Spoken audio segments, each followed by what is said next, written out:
Pai e Senhor a todos vocês aí em casa, sejam todos muito bem-vindos à grande entrevista com o nosso querido pastor e escritor Francisco Miguel Adão. Ele que está na sua primeira obra literária com o tema Segredos para Viver a Plenitude de Deus no Casamento. Este livro será já lançado no dia 14 dos Namorados, no Dia do Amor, reconhecido como Dia do Amor, onde vamos poder acompanhar, estão todos convidados a estar nesse dia tão especial, ali no Hotel Cristânia, aqui no Camama, e vamos todos lá para poder aprender. E na compra do livro também vamos poder ter uma grande palestra. Olha, e quem vai dizer muito mais sobre tudo isso é o nosso querido pastor, Santo Pastor, a paz do Senhor. Muita paz, diaconisa, a paz do Senhor a todos os nossos ouvintes. Estamos gratos em estar aqui pela recepção. Amém. Gratos estamos nós por reconhecer aqui o nosso trabalho, escolher o nosso programa para também poder divulgar o seu trabalho. Pastor, como foi para o pastor começar a escrever esse livro? O que é que lhe motivou a escrever, a falar sobre casamento? Graças a Deus, o que nos motivou a falar sobre o casamento é quando nós entendemos que o grande projeto divino na Terra são as famílias. Okay. E a outra coisa é que, ao longo do meu ministério, desde evangelista até o pastorado, comecei a oficializar casamento muito cedo. Eu até disse que eu estou acima de 200 casamentos já oficializados. Muito bom. Então, isso nos interessou, fazer um estudo sobre família, sobre casamento, ler mais e achamos que devíamos fazer ou escrever um livro com esse tema, porque também foi o nosso tema na nossa defesa da licenciatura. Algumas questões que estão ali estavam no nosso tema de defesa. Okay. Muito bom. Pastor, quanto tempo levou a escrever esse livro? Foi assim tão rápido? Já vem a escrever há muito tempo? Faz tempo, sensivelmente 2 anos, 2 anos e meio. Okay. Escrever, parar, abandonar, depois reaver de novo e buscar outras coisas. Okay. Mais ou menos esse tempo. Será que chegou a um momento e achar que não vou mais escrever? Porque às vezes tem dessas, não sei se o pastor também teve dessas, que achou que já não era necessário. Eu cheguei a esse tempo, só para dizer, cheguei a esse nível. Só para dizer que esse não é o primeiro livro que eu comecei a escrever. Eu tenho, mas é o primeiro a ser lançado. Okay. Eu tenho um que até está mesmo no caminho, que fala sobre escolha, sobre chamado. Chamado, sim. Estava bem avançado já e ficou no caminho, mas de repente veio esse assunto à tona e as pessoas me incentivaram. Tanto mais a pessoa que fez até o prefácio do livro me incentivou muito, para escrever sobre o assunto.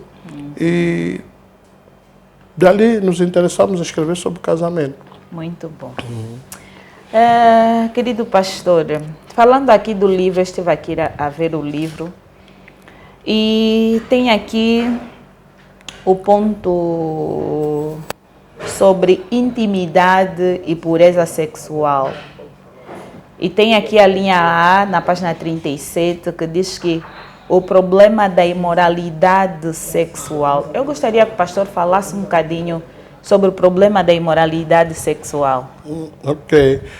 Nós abordamos esse assunto no nosso livro sobre imoralidade sexual. E vai ver que nesse livro, quando estamos a falar de pureza sexual, imoralidade sexual, nós dirigimos a palavra mais para líderes, obreiros, ministros, porque achamos que tem sido o lado mais vulnerável que tem afetado lares, não é? Ok. Satanás aproveita a imoralidade sexual para derrubar homens de Deus. Certo. Então nós falamos sobre isso para mostrar que existem consequências físicas, Ok. consequências espirituais muito sérias na imoralidade sexual. E aprofundamos um pouco. Então é aconselhando. muito mais voltado para líderes, né, pastor? Essa questão da imoralidade sexual, o escrito aqui no livro. Sim, muito mais voltado para líderes. Mas também poderá-se falar em outras vertentes também. Senhor, sim, é uma pura verdade. E quais são as áreas? Tem uma parte também aqui que comoveu-me que fala sobre conhecendo as tuas áreas de risco. Como é que nós podemos conhecer as nossas áreas de risco? Porque ele está dentro da intimidade e pureza sexual. Para além de Deus, a outra pessoa que nos conhece bem somos nós mesmos. Sim. Pois. Então, quando nós estamos com algum problema, alguma fraqueza numa determinada área, nós nos conhecemos. É verdade. E falando de impureza e imoralidade sexual, é uma área de risco que todo mundo enfrenta, toda pessoa que tem um compromisso, não só um compromisso conjugal, Sim. mas tanto aqueles também que estão numa fase de namoro. O problema da imoralidade sexual é um risco para todos, porque aquilo é um dom que está em nós, que precisamos fazê-lo com permissão divina. Sim. Então, quando dois seres de sexo oposto se encontram, se unem em qualquer área da vida, precisa ter cuidado porque é uma área de risco. Sim. Uma área de risco. Quando se trata já de uma pessoa que não é o nosso cônjuge, já é uma área de risco. Então, nós precisamos conhecer as nossas áreas de risco.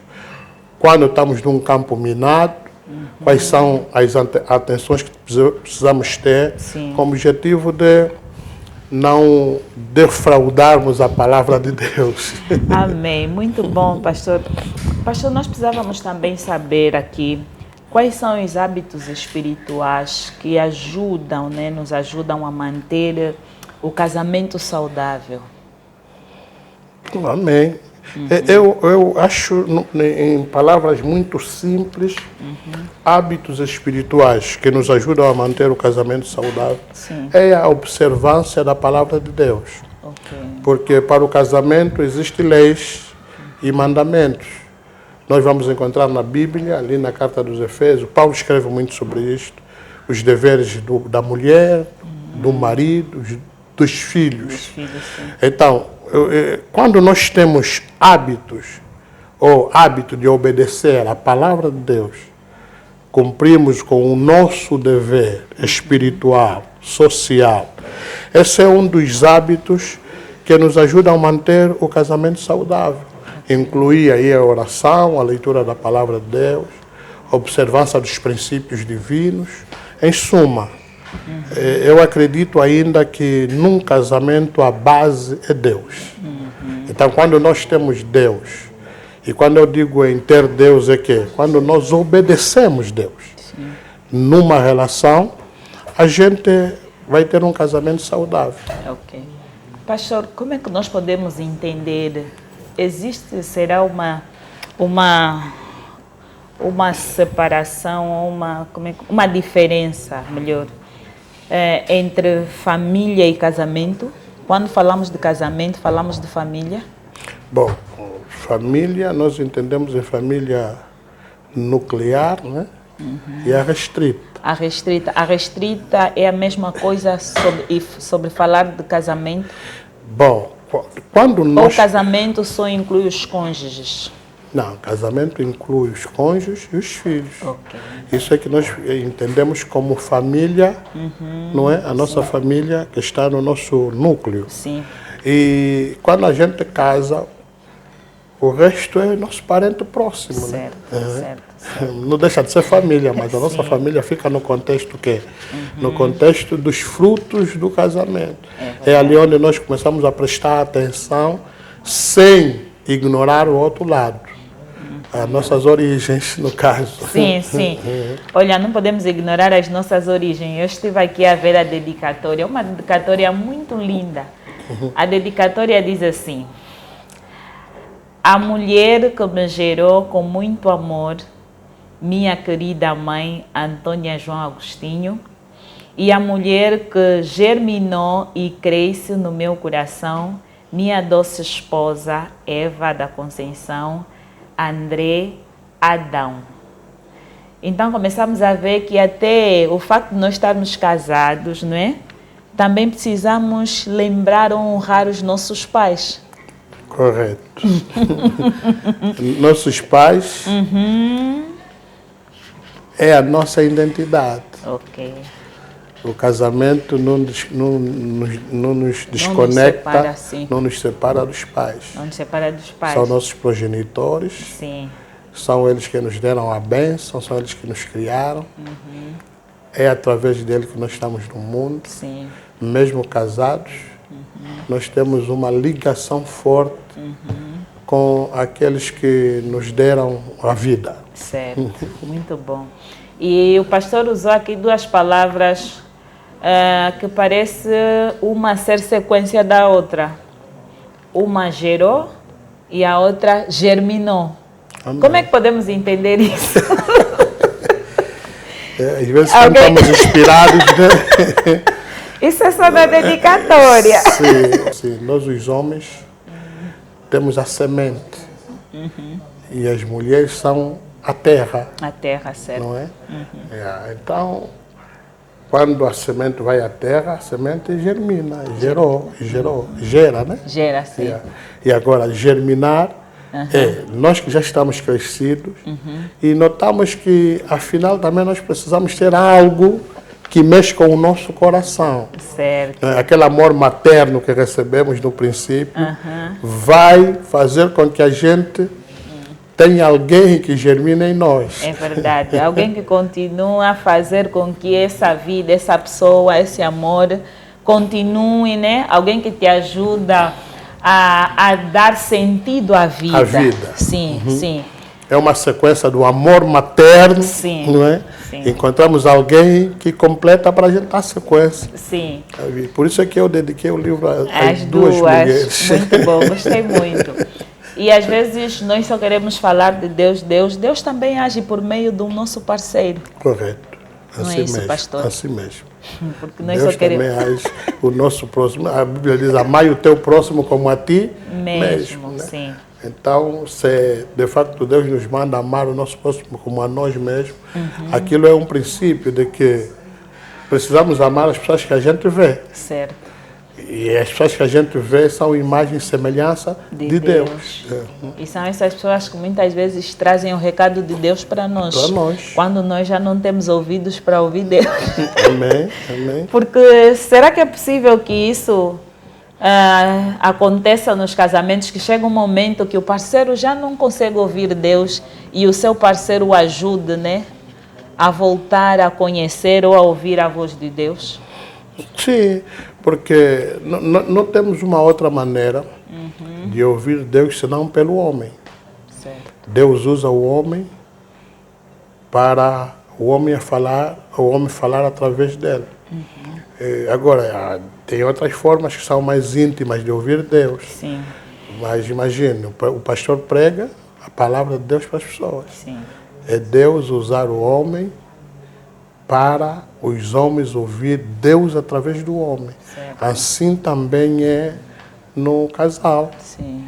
Temos formas de ajudar o nosso próximo, nosso esposo, nosso parceiro, no caso, a ouvir Deus quando ele está no momento de fraqueza, naquele momento difícil.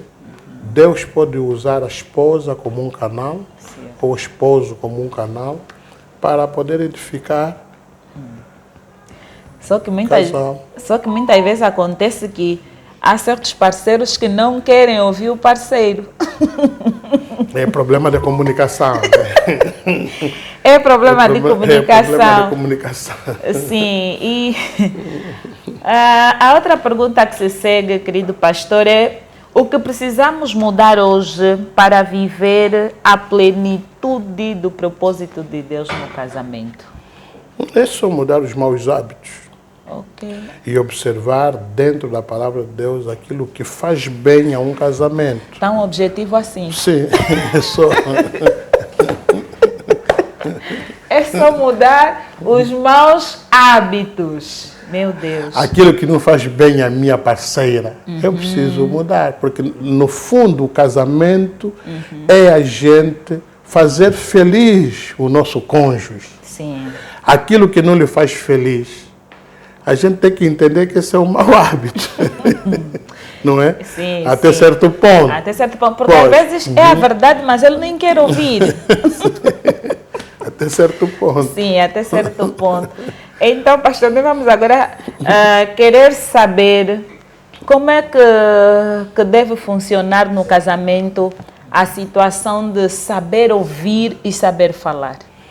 Ok. Porque há mulheres ou esposos, né, que estão a falar certo, mas a forma com que falam, então, cria barreira. Ok. É aquilo que o pai já estava a dizer, barreiras na comunicação. Sim. Saber ouvir é uma virtude muito grande. Ok. A Bíblia até diz, vale a pena você falar pouco E ouvir e mais. ouvir mais, porque quem ouve muito é sábio, quem ouve muito tem um entendimento mais aguçado, não é? Sim. Então, num diálogo, quando há diálogo de verdade, um fala, o outro ouve. Enquanto a gente ouve, a gente analisa, não é? Então, saber ouvir é algo que nos torna sábio. E quando a gente também sabe ouvir, a gente vai falar as coisas certas.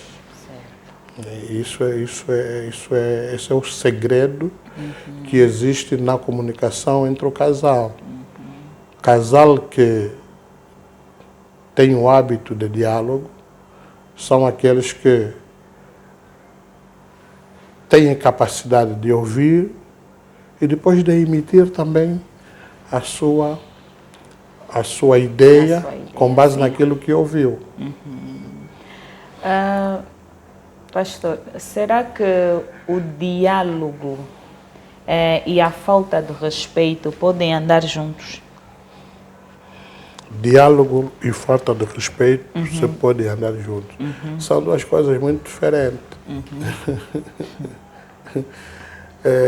Primeiro, onde há falta de respeito, tem pouco diálogo. Porque um quer falar, quer conversar, quer se abrir, quer estar à vontade, quer resolver, mas o outro não quer saber, só quer faltar respeito. Será que essas duas coisas assim convivem? Não. Dá certo? É impossível, porque o respeito é que gera um diálogo saudável. Onde há falta de respeito, tem um bloqueio no diálogo. Certo. Não é? Porque as pessoas não conseguem exprimir os seus sentimentos. Não é? Porque vai ter medo da resposta que vem do outro lado. Então, o diálogo, o verdadeiro diálogo faz-se com respeito.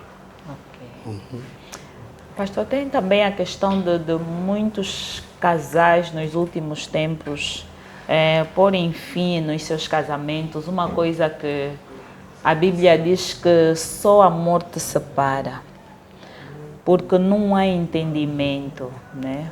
O que é que o pastor pode aconselhar aqui no dia de hoje sobre essa questão? Quantos relacionamentos que têm se desfeito muito rapidamente, casam-se, não demoram 2, 3, 4 anos, já estão a se desfazer. Qual é o conselho que o pastor deixa para essas pessoas? Por fim no casamento é humano, não é divino. Porque a Bíblia diz o que Deus uniu, nenhum homem pode separar. E essa palavra, o que Deus uniu, nenhum homem pode separar, começa com o casal. Sim. Quando o pastor verbaliza, a Bíblia diz o que Deus uniu, nenhum homem pode separar, começa com os dois que se casam. Significa dizer que eu, que estou a me casar hoje, não posso me separar da minha esposa, e a minha esposa que está a se casar não pode se separar de mim. Certo. Por isso é que temos que lutar para defender o nosso casamento. Porque a separação tem muitas consequências. Tem. Consequências morais, consequências espirituais, psicológicas, financeiras. E quando já se tem filho no meio, então, nós estamos a decretar uma sentença nesses filhos de amputarmos o crescimento e o desenvolvimento do filho. Porque para uma boa educação, sim, para uma boa educação, é bom que o pai e a mãe contribuam, estejam juntos, não é? Lares saudáveis são lares que têm pai e mãe que exercem o seu papel para educar os filhos. Então, quando já há divórcio, há separação, então a gente amputa o relacionamento e também as pessoas que são frutos desse relacionamento. É verdade. E pastor, o que é que os casais devem fazer quando encontrarem conflitos, né? Falar um pouco sobre a questão do perdão. Falar um pouco sobre a questão do perdão.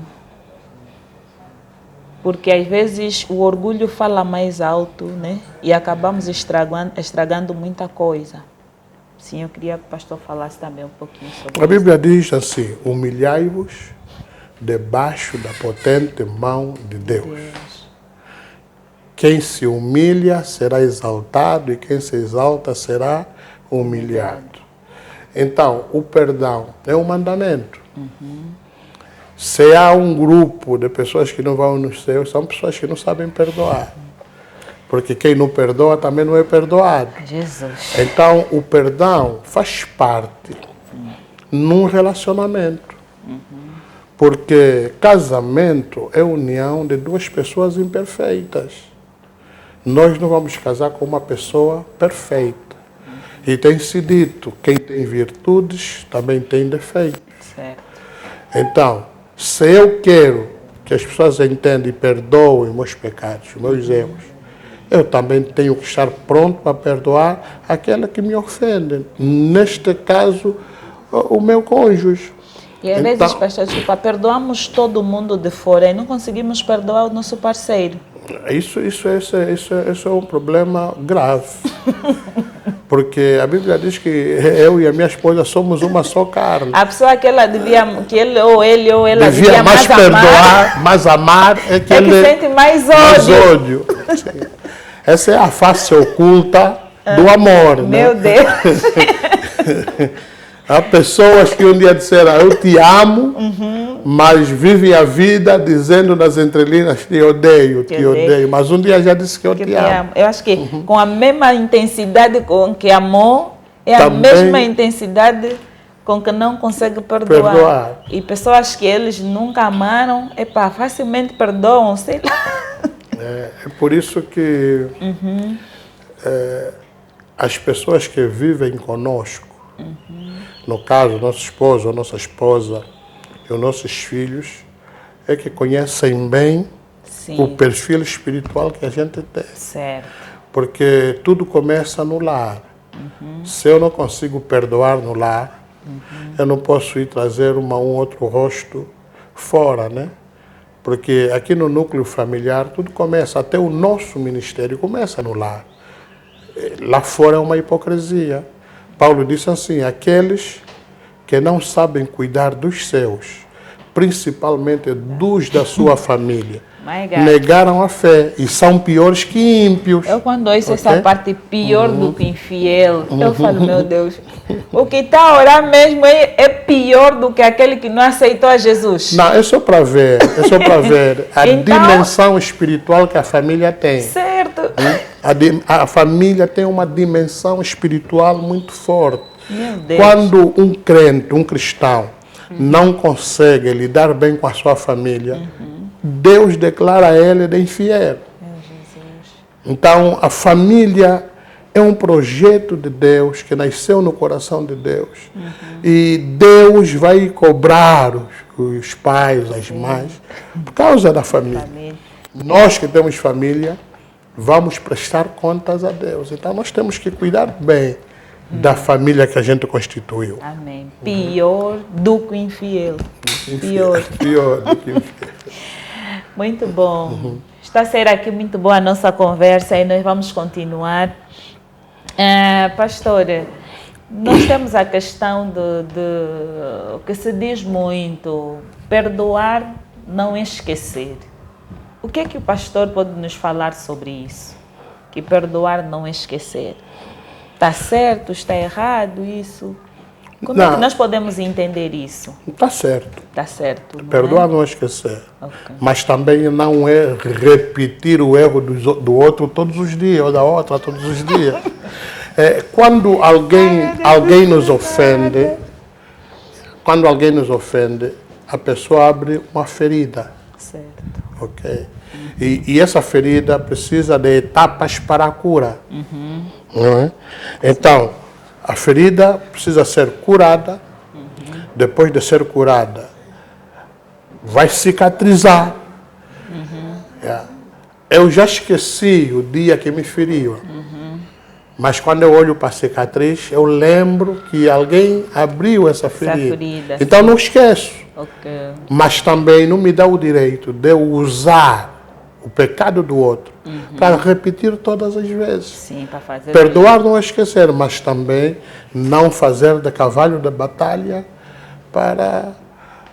perdoar é fazer com que, pronto, passou de fato, já perdoei, como um dia também eu posso errar. Sim. E Ele perdoar. Por isso Jesus até na oração do Pai Nosso nos ensinou, né? Perdoa as nossas culpas, assim como nós perdoamos os nossos devedores. Não é? É certo. Porque somos todos humanos, de alguma forma, em algum momento também vamos falhar. Tem pessoas que falham conosco e nós também falhamos com as pessoas. E às vezes eu sinto, pastor, eu dou conta que quando nós não somos capazes de perdoar alguém na totalidade, eu sinto, né, e às vezes já aconteceu comigo, quando eu não quero abrir mão de alguma coisa, então de repente eu assusto que eu falho muito mais do que ele.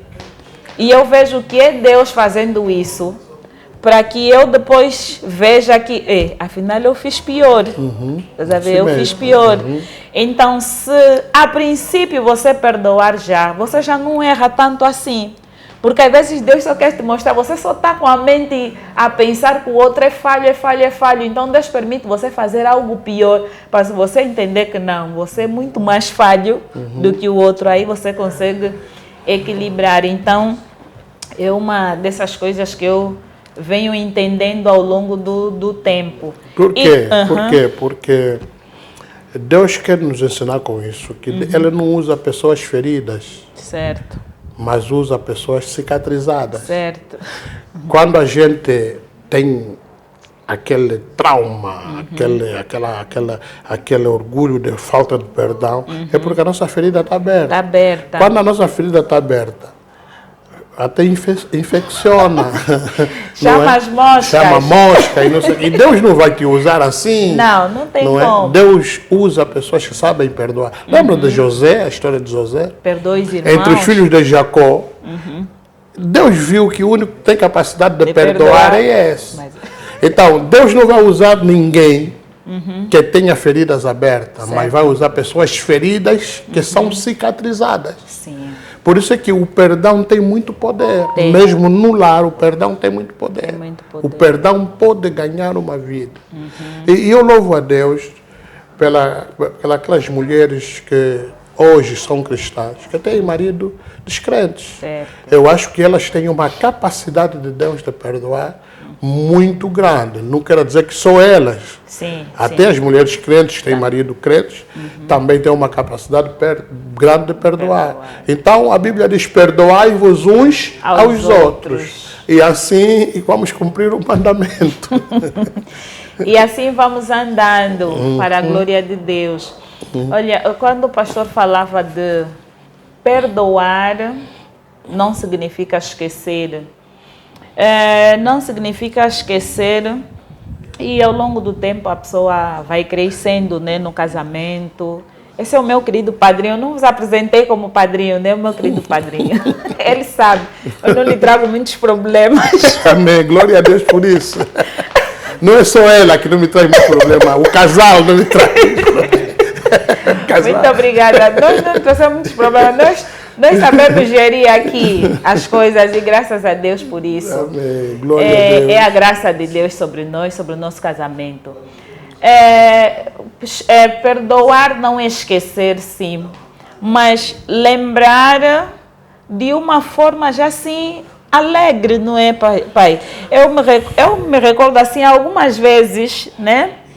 Assim, lembrar sem dor. Sim, sem dor. Lembrar sem trauma. Sim, e fizemos às vezes bullying, né? Às vezes assim com o esposo.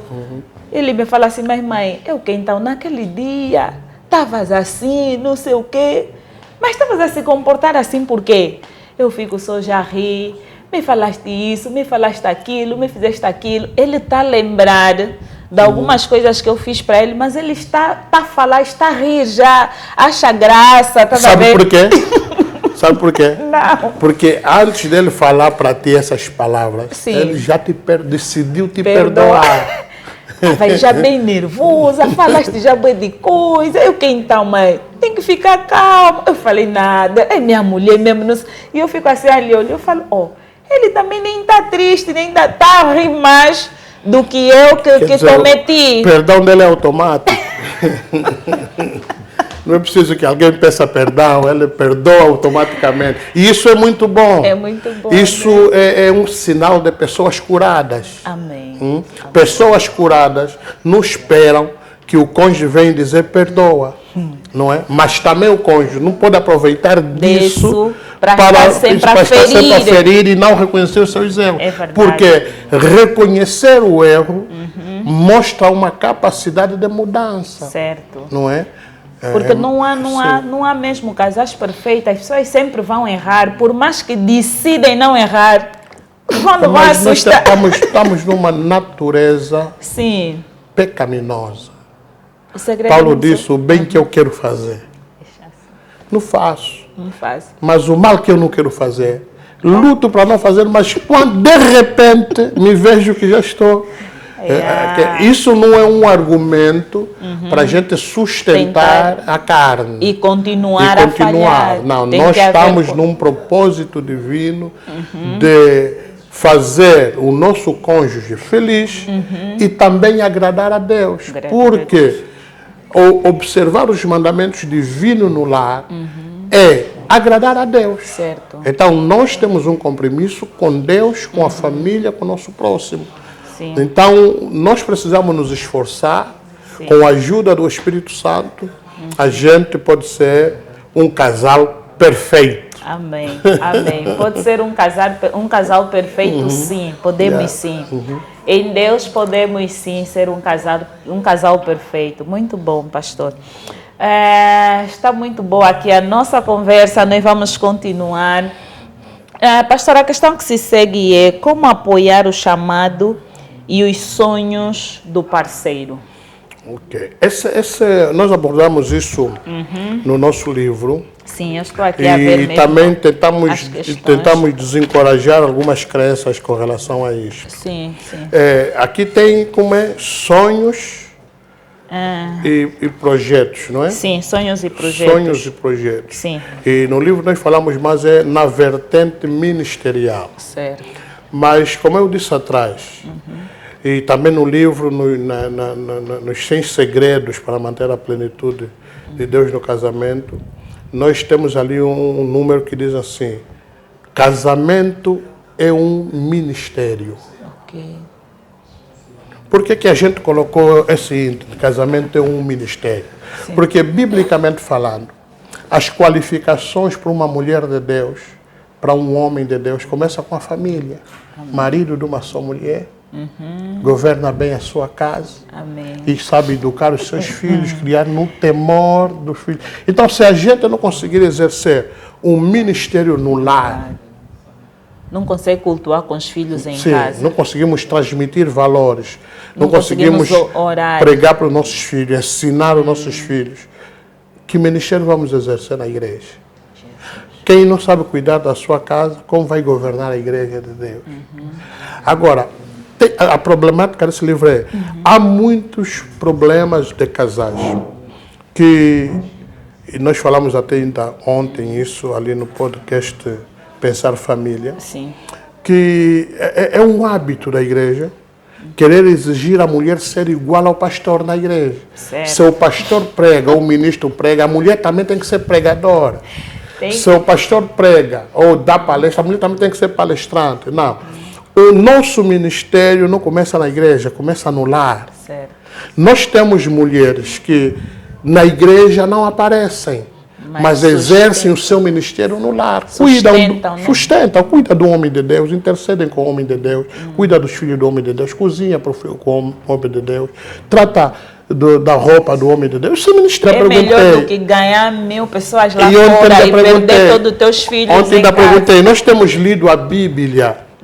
Onde é que você já viu a mulher de um apóstolo a pregar porque o marido dele é apóstolo? Não é? Quem conheceu a mulher dos profetas na Bíblia? Quem? O que as mulheres dos profetas na Bíblia faziam? Isso não é uma forma de querer fazer com que a gente legalize isto, porque há mulheres também que têm um chamado divino para trabalhar no púlpito, para fazer palestras, mas há umas que não têm. Sim. Só que quando o pai disse que na Bíblia não há mulher dos profetas e tudo mais, alguns dizem que a questão do que as mulheres não eram permitidas e tudo mais, não eram contadas, essa coisa toda. E fala-se muito também da Débora como juíza. Né? Mas era na época que as mulheres não eram contadas. Débora teve chamado para ser juíza. Não é um ofício secular, mas ele teve um chamado divino. Ele tipo copulou, né? Sim, juntou as duas coisas. Juíza era um ofício tanto secular como espiritual. Mas o chamado era dela. Não aparece o marido dela como... Sim, sim. Não é? Áquila e Príscila. Quem tinha um ministério ali era a esposa, não era o esposo. Não era o esposo. Então, você não pode dizer como casamento, você é esposo de Príscila, você também tem que ser como Príscila. Sim. Não. É Lapidote. Não, Áquila e Príscila. Não, Débora, a esposa de Lapidote, não é? Lapidote não se ouve. Sim. Então, nós não podemos confundir, não podemos achar que mulher do pastor é pastor. Ou a mulher da pastora, o homem também tem que ser pastor. Ou seja, o dom que está no homem também tem que ser o dom que está na mulher. Ou o dom que está na mulher também tem que ser o dom que está no... Essa é uma exigência nossa. Mas Deus não exige isso. Porque Deus chama as pessoas para lugares. Não é? Nós podemos casar com uma esposa que não tem essa inclinação. Porque vamos dizer assim, mas o pastor fulano, sim senhor, mas a esposa dele fica assim por quê? Nem prega, nem faz nada. Porque nós queremos medir a pessoa lá fora. Não queremos chegar na casa dela, né, desse casal, e ver os feitos.